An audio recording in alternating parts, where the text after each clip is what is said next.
Top quality और consistent performance के लिए सिर्फ सिल्वर पंप नाम याद रखना।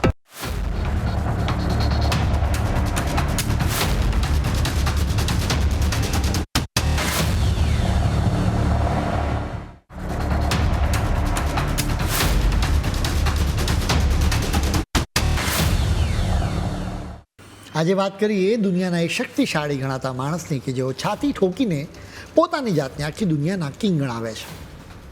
તેમના અહંકાર સામે આખી દુનિયા વામણી લાગે, પણ સત્તાના એ ભવ્ય મંચ પરથી હવે પડદો ઊંચકાઈ રહ્યો છે. અમેરિકામાંથી જ બહાર આવેલા દસ્તાવેજોએ સાબિત કરી દીધું છે કે જેમને આપણે રાજા સમજતા હતા, હકીકતમાં તો તેઓ કોઈ બીજાના ઇશારે નાચતી માત્ર એક કઠપૂતળી છે. વિચાર કરો, જે દેશ બીજાને લોકશાહીના પાઠ ભણાવે છે તે જ દેશની ઇન્ટેલિજન્સ એજન્સી FBI પોતાના જ પ્રેસિડેન્ટની પોલ ખોલી નાખી છે. જેફરી એપ્સ્ટીનના મામલે જે નવા દસ્તાવેજો બહાર આવ્યા છે એના વિશે સાંભળીને તમે સ્તબ્ધ થઈ જશો. આ ફાઇલમાં એક અત્યંત વિશ્વાસપાત્ર સ્ત્રોતને ટાંકીને એવો સનસનીખેજ ધડાકો કરવામાં આવ્યો છે કે ડોનાલ્ડ ટ્રમ્પ ઇઝરાયલ દ્વારા કોમ્પ્રોમાઇઝ છે. એટલે કે જે ગર્જના આપણે સાંભળતા હતા તેની સ્ક્રિપ્ટ બીજે ક્યાંક લખાતી હોય છે. સત્તાના એ સર્વોચ્ચ શિખર પર બેઠેલું પાત્ર માત્ર એક મહોરું હતું જેની દોરી 7 સમુદ્ર પારથી ખેંચાઈ રહી હતી. આ કઠપૂતળીના ખેલમાં પડદા પાછળના ખેલાડીનો પણ પર્દાફાશ થયો છે.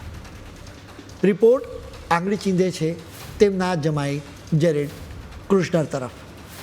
એવું કહેવાય છે કે ટ્રમ્પની અંગત સંસ્થા હોય કે વ્હાઇટ હાઉસનું રાષ્ટ્રપતિ પદ, દરેક જગ્યાએ કુશનરનો પ્રભાવ એટલો હાવી હતો કે અસલી પ્રેસિડેન્ટ કોણ છે સમજવું મુશ્કેલ હતું.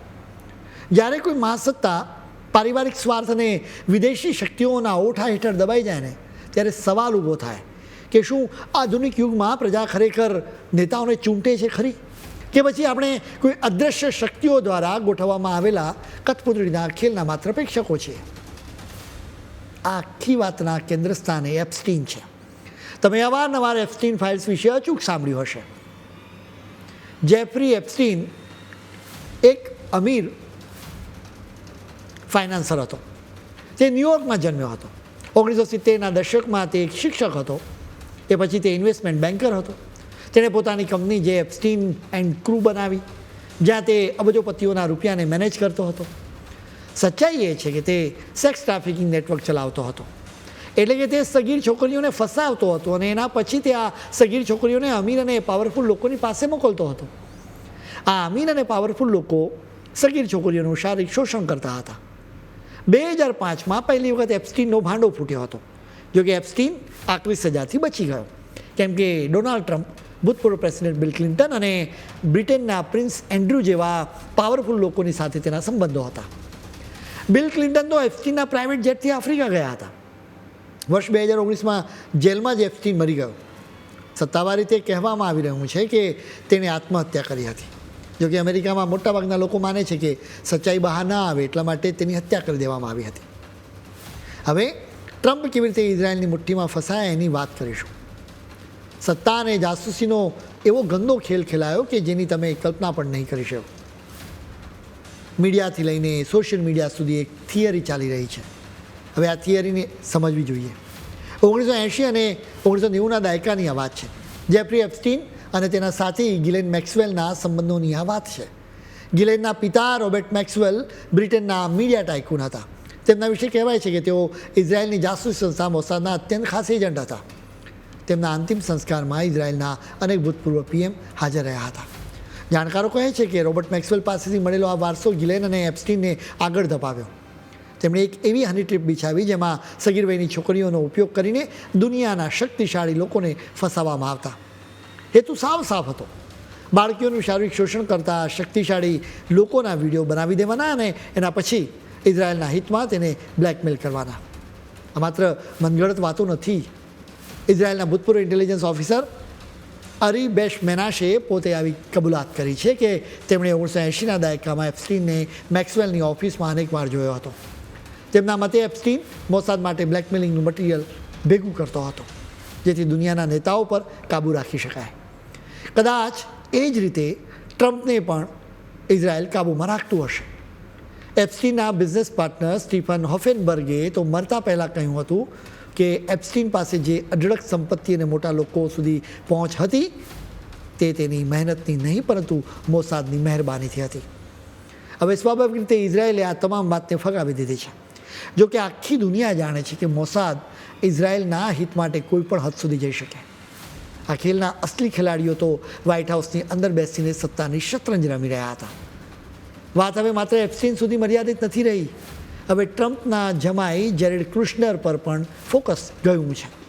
કુશનર પરિવાર પર ભ્રષ્ટાચારના આરોપો મૂકવામાં આવ્યા છે.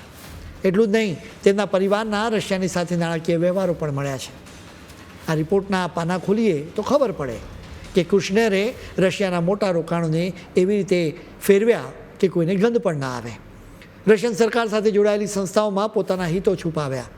શંકાની સોય તો તેમના રિયલ એસ્ટેટ પ્લેટફોર્મ કેડર પર પણ છે. આરોપ છે કે રશિયન પૈસા વાયા થઈને અમેરિકાના પ્રોજેક્ટ્સમાં ઘુસાડવામાં આવ્યા. કુશનરના પિતાને નાણાકીય ગેરરીતિ બદલ દોષિત જાહેર કરવામાં આવ્યા હતા, પરંતુ ટ્રમ્પે રાષ્ટ્રપતિ તરીકેની સત્તાનો ઉપયોગ કરીને તેમને સજામાંથી માફી અપાવી હતી. એફબીઆઈના રિપોર્ટમાં જ આવી વિગતો ઉમેરવામાં આવી છે. તમારે જોવું જોઈએ કે એપ્સ્ટીન હોય કે મેક્સવેલ કે પછી ટ્રમ્પના જમાઈ, બધા જ યહૂદીઓ છે. યહૂદીઓ ઇઝરાયેલના હિતો સાચવવા માટે કોઈ પણ હદ સુધી જઈ શકે છે. હવે વાત માત્ર જમાઈ સુધી અટકેલી નથી. આ તો આખો પરિવાર જ રિયલ એસ્ટેટના નામે કોઈ મોટો ખેલ પાડી રહ્યો હોય તેવું લાગે. ટ્રમ્પના રિયલ એસ્ટેટના કારનામાં હવે એફબીઆઈના ચોપડે ચડી ગયા છે. એફબીઆઈના રિપોર્ટમાં ટ્રમ્પના ભૂતકાળના એક સોદાનો ઉલ્લેખ કરવામાં આવ્યો છે. વાત છે બેવરલી હિલ્સના એક આલિશાન બંગલાની. ટ્રમ્પ સાહેબે આ મિલકત લગભગ $4.10 કરોડ ખરીદી હતી, પણ થોડા જ સમયમાં કંઈક એવો જાદુ થયો કે આ જ બંગલો તેમણે $9.50 કરોડ વેચી દીધો. સીધો ડબલથી પણ વધુ નફો. પણ હવે સવાલ એ છે કે આ મિલકત ખરીદી કોણે? કોઈ જીવતા જાગતા માણસે નહીં, પરંતુ એક શેલ કંપનીએ આ મિલકત ખરીદી. હવે તમે પૂછશો કે આ શેલ કંપની એટલે શું? આ એક એવી કંપની કે જેનું અસ્તિત્વ માત્ર કાગળ પર હોય, ન કોઈ ઓફિસ હોય, ન કોઈ કર્મચારી હોય, ન કોઈ વેપાર. બસ કાગળ પર એક નામ અને સિક્કો. એફબીઆઈના એ જ વિશ્વાસપાત્ર સૂત્રએ આ સોદામાં અનેક ગરબડની નિશાનીઓ જોઈ. સવાલ એ થાય કે માત્ર કાગળ પર ચાલતી કંપની પાસેથી આટલા કરોડો ડોલર ક્યાંથી આવ્યા? અને તે પણ એવી કંપની જેનો સીધો સંબંધ વિદેશી કનેક્શનની સાથે છે. શું આ ખરેખર મિલકતનો સોદો હતો કે પછી સત્તાના ઓઠા હેઠળ વિદેશી પૈસાને ઠેકાણે પાડવાનું સુનિયોજિત કૌભાંડ? હવે તમને કહ્યું હતું કે એપ્સ્ટીને વગદાર લોકોને ફસાવ્યા. આવા વગદારોમાં માઇક્રોસોફ્ટના સહસ્થાપક બિલ ગેટ્સ પણ સામેલ છે. બ્રિટિશ મીડિયામાં અમેરિકાના ન્યાય વિભાગની નવી ફાઇલોના અંશો રજૂ થયા છે, જેણે દુનિયાભરમાં ખળભળાટ મચાવી દીધો છે. જેફરી એપ્સ્ટીને વર્ષ 2013માં પોતાની જાતને જ કેટલાક ઈમેલ મોકલ્યા હતા. આ ઈમેલના સ્ક્રીનશોટ્સ હવે જાહેર થયા છે અને તે જે સત્ય બતાવે છે તે અત્યંત બિહામણું છે. એપ્સ્ટીને આ ઈમેલમાં દાવો કર્યો છે કે બિલ ગેટ્સ કેટલીક રશિયન યુવતીઓ સાથેના સંબંધોને કારણે જાતીય સંક્રમિત રોગોનો ભોગ બન્યા છે. પરંતુ વાત માત્ર અહીં પૂરી થતી નથી. આ અહેવાલો મુજબ ગેટ્સે એપ્સ્ટીન પાસે એન્ટીબાયોટિક્સ પણ માગી હતી, જેથી તેઓ તેમની પત્ની મેલિન્ડાને તેની જાણ બહાર ગુપ્ત રીતે આ દવા આપી શકે. વિચાર કરો, જે માણસ દુનિયાભરમાં લોકોના આરોગ્યનો તારણહાર બનીને ફરે છે, તેના અંગત જીવનના કબાટમાં કેવા રહસ્યો છુપાયેલા છે. ઇઝરાયેલના એક ઇશારે અમેરિકા ખડે પગે થઈ જાય છે. આ કોઈ સામાન્ય મિત્રતા નથી. આ તો પેલી કઠપૂતળીના ખેલનો એક ભાગ છે, જે હવે રણ મેદાનમાં દેખાઈ રહ્યો છે. આ રમતનો અસલી પ્લોટ છે ઈરાન. ઇઝરાયલ કોઈ પણ સંજોગોમાં નથી ઈચ્છતું કે ઈરાનના હાથમાં પરમાણુ બોમ્બ આવે. ઈરાને પરમાણુ શક્તિ બનતું રોકવું એ ઇઝરાયલનું મિશન છે, પણ ખભો અમેરિકાનો વપરાય છે. આ જ મિશનને પૂરું પાડવા માટે જાણે કોઈના આદેશનું પાલન કરવાનું હોય તેમ અમેરિકાએ ઈરાનની સરહદ પાસે પોતાનું વિશાળ એરક્રાફ્ટ કેરિયર અને 3 યુદ્ધ જહાજો ખડકી દીધા છે. એક તરફ આખી દુનિયા પર રાજ કરવાની વાતો થાય છે, તો બીજી તરફ અમેરિકાની હાલત કેવી છે એના પર પણ નજર કરવી જોઈએ. અમેરિકામાં શનિવારથી આંશિક શટડાઉનની શરૂઆત થઈ ગઈ છે, કેમ કે અમેરિકાની સંસદ સમયસર બજેટને મંજૂરી આપી નહોતી શકી. મિનિયાપોલિસમાં અધિકારીઓના હાથે વિરોધ પ્રદર્શન કરનારી 2 વ્યક્તિઓની હત્યાનો ડેમોક્રેટ સંસદ સભ્યો વિરોધ કરી રહ્યા છે. જોકે આ શટડાઉન થોડાક સમય માટે જ હોવાનું મનાય છે, કેમ કે આવતા અઠવાડિયાની શરૂઆતમાં સંસદ બજેટને મંજૂરી આપે તેવી પૂરેપૂરી સંભાવનાઓ છે. ગયા વર્ષના અંતમાં અમેરિકાના ઇતિહાસમાં સૌથી લાંબુ શટડાઉન જોવા મળ્યું હતું. અમેરિકામાં સરકારી શટડાઉન ત્યારે જ થાય છે કે જ્યારે કોંગ્રેસ દ્વારા બજેટ અથવા ફંડિંગ બિલ પર સમાધાન ન થાય. ગયા વર્ષના અંતમાં શટડાઉનના લીધે મોટાભાગના સરકારી વિભાગોને ટેમ્પરરી બંધ કરવામાં આવ્યા હતા. ડોનાલ્ડ ટ્રમ્પ અત્યારે આખી દુનિયામાં અશાંતિ અરાજકતા સર્જી રહ્યા છે. બલકે સોના અને ચાંદીની કિંમતોમાં વધારા માટેનું સૌથી મોટું કોઈ જો પરિબળ હોય તો તેઓ જ છે.